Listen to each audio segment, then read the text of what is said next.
என்னை பாதித்த வரிகள்ல ஒரு சிலத நான் இப்போ பகிர்ந்துக்கிறேன்.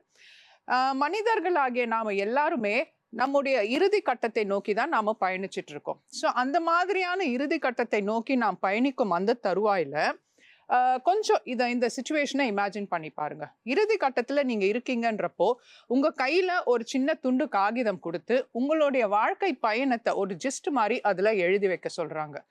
அந்த சமயத்துல மாற்றி எழுதவோ அல்லது அடித்து வேற புதுசா எழுதவோ உங்களுக்கு நேரமோ அவகாசமோ இருக்காது. ஸோ அந்த மாதிரியான காலகட்டத்துல உங்களுடைய லைஃப் ஜேர்னிய எழுத சொன்னா நீங்க அது என்னன்னு எழுதுவீங்க? ஓகே, எழுதி பார்த்துட்டு மறுபடியும் நீங்களே அதை வாசிச்சு பார்த்தா உங்களுக்குள்ள எப்படிப்பட்ட ஒரு உணர்வை அது ஏற்படுத்தும்?